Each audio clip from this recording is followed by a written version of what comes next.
Shalom Israel. Um, shit. Just want to do this video cause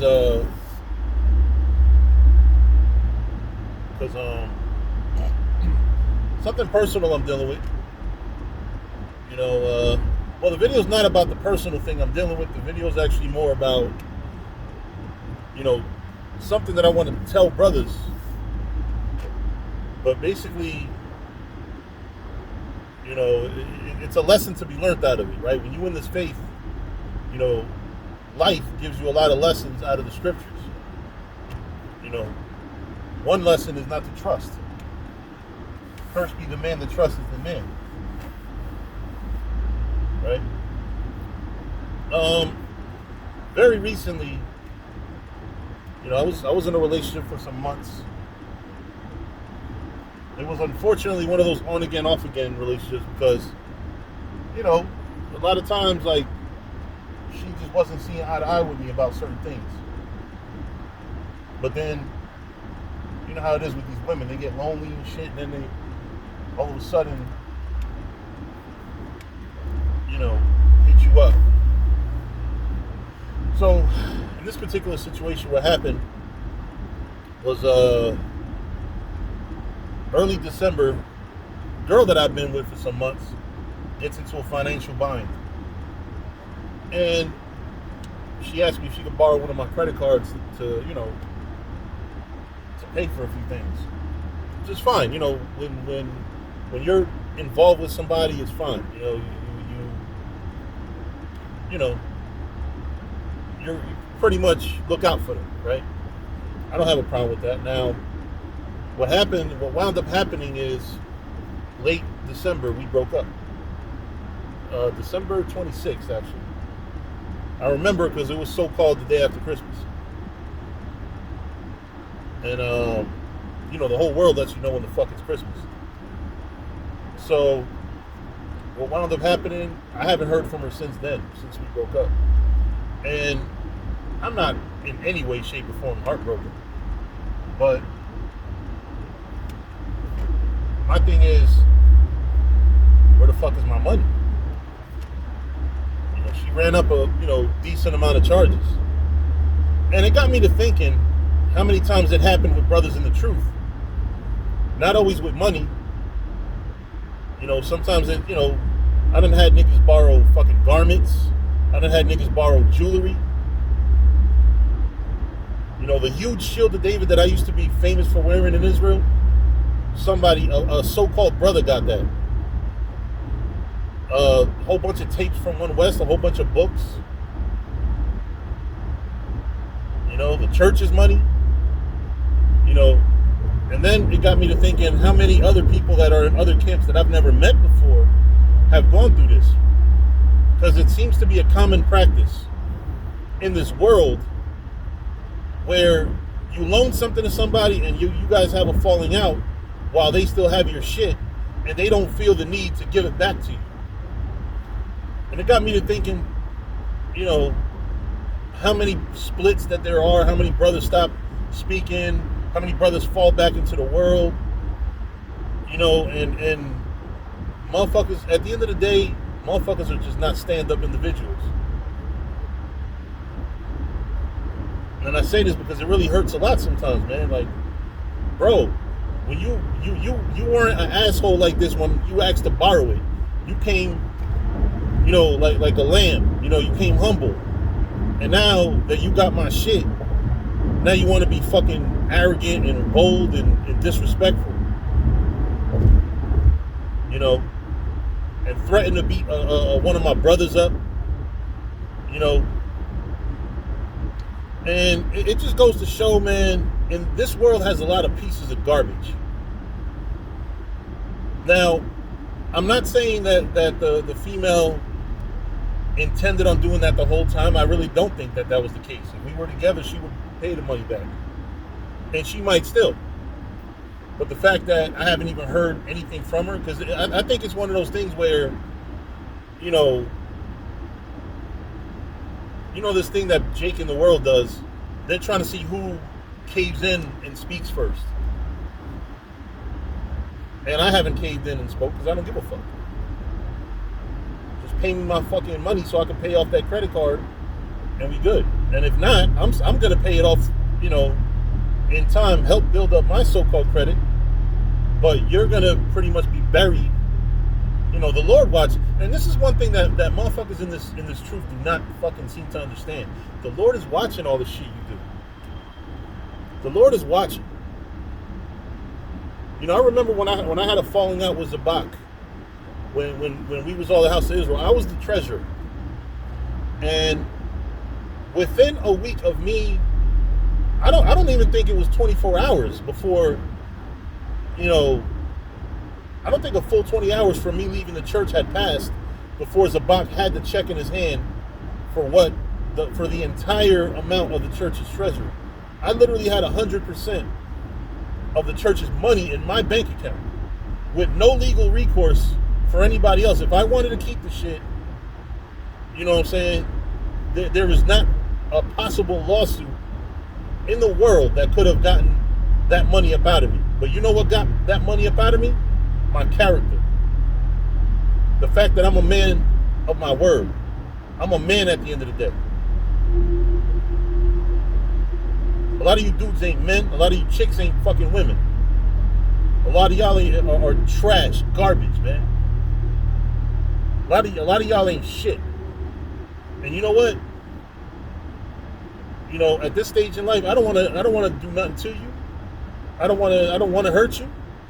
I'm just gonna let the Lord handle you. Because you fall into the hands of the Lord for doing all that fuck shit. I'm telling you, I got so much shit that's in other people's hands right now.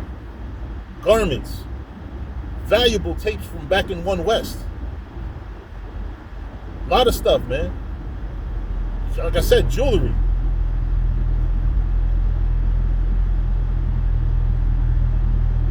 And motherfuckers don't return it when you have a falling out. Like, who does that shit? What type of piece of shit are you that borrows something, like even a book, right? I done loaned books to brothers and they fucking don't have, they leave the church and don't even think, hey, you know what?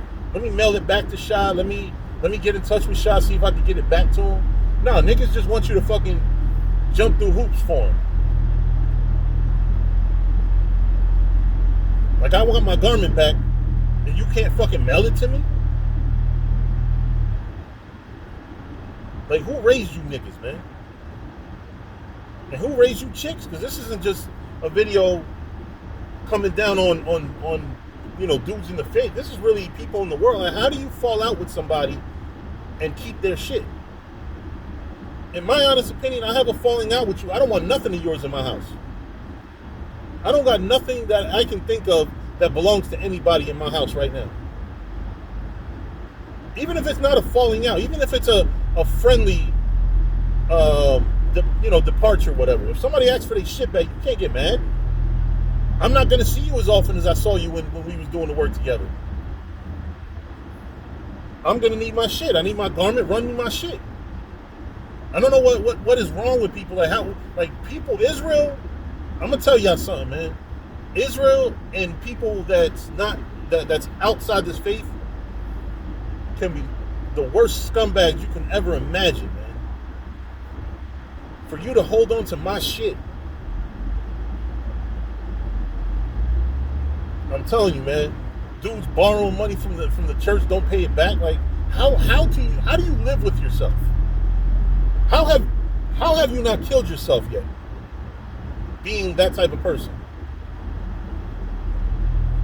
I'm really curious. I am really curious. How do you live with yourself? I don't know how people live with themselves after doing shit like that, honestly.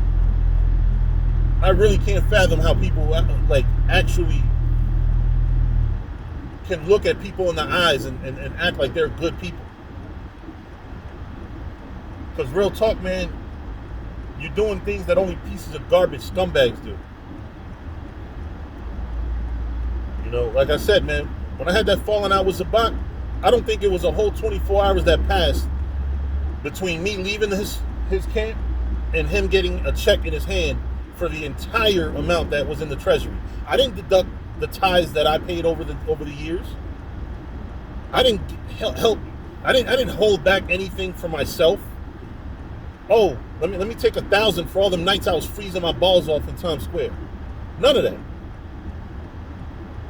Because that's the work. You're supposed to be ready to freeze when you're teaching in the winter.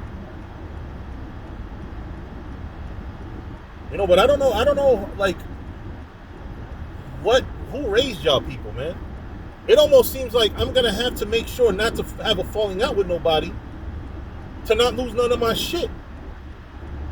And then conveniently pretend we're cool until I get my shit and then tell you to go fuck yourself. That's what it seemed like y'all want out of life. How do you do that? How do you have a falling out with somebody and not run them back their shit, man? And like I said, as far as the situation I'm dealing with Shorty, listen, it's not like she ran up a crazy amount that I can't pay back. It's the fact that you're letting your pride get the best of your character. Because now you're looking like somebody that's probably going to stiff me on the bill. And this is not a person that's going to watch this video anyway. You know, I never told her about this channel, but still, like, you know, I'm just letting y'all know what type of scumbags. And the lesson that you learn from this is stop helping out people, man, that ain't shit. Or even people you think are good people. Because people ain't shit, bro. People ain't shit. If you do loan somebody money, best thing to do is loan them an amount that you are comfortable with losing. Don't go past that. Because when you need to pay a bill, motherfuckers will have zero consideration for any bill you have to pay.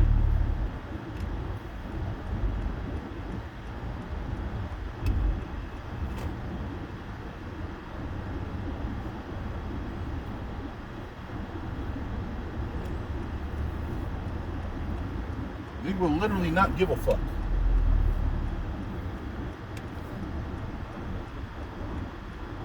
Trust and fucking believe, man.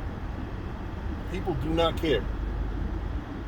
You know, but with that, you know, I just wanted to say that. You know, go into that little quick thing. You know, scriptures do say, know who you do good to. But in some cases, and some of these people that I'm talking about, I knew them well, and I didn't think that they would ever do such fuck behavior. You know? I will tell y'all, there is a scripture that kind of cuts all of them, which is, owe no man. The scriptures tell you not to owe nobody. What that means is, stop fucking borrowing money. You know, when I get, I don't get people nowadays. I don't have that luxury of asking people to borrow money when I get in the fucking jam. People really have no shame in asking to borrow money. People really just, you know, will actually hit you up, and then it'll be people that never hit you up, period, for nothing else. And then not expect you to get mad when they're asking for fucking money. You know, scriptures say, owe no man. Not even about money. Don't borrow shit. Don't borrow a book. Don't borrow. If you don't have your own fucking garment, don't borrow a garment. Straight up, man. That's the way we fix that problem. Because if you don't have the fucking moral character to give it back or pay it back, then don't fucking ask for shit. You know, but with that, that's it, man. I'm not giving none of you fucking pieces of shit out there so much fucking attention. I'm just gonna warn you brothers out there, if somebody asks to borrow something, say no, unless you're okay with losing it. Because and this, like I said, this isn't just for brothers in the faith. This is for people, period, man. They ain't shit. But with that, shalom.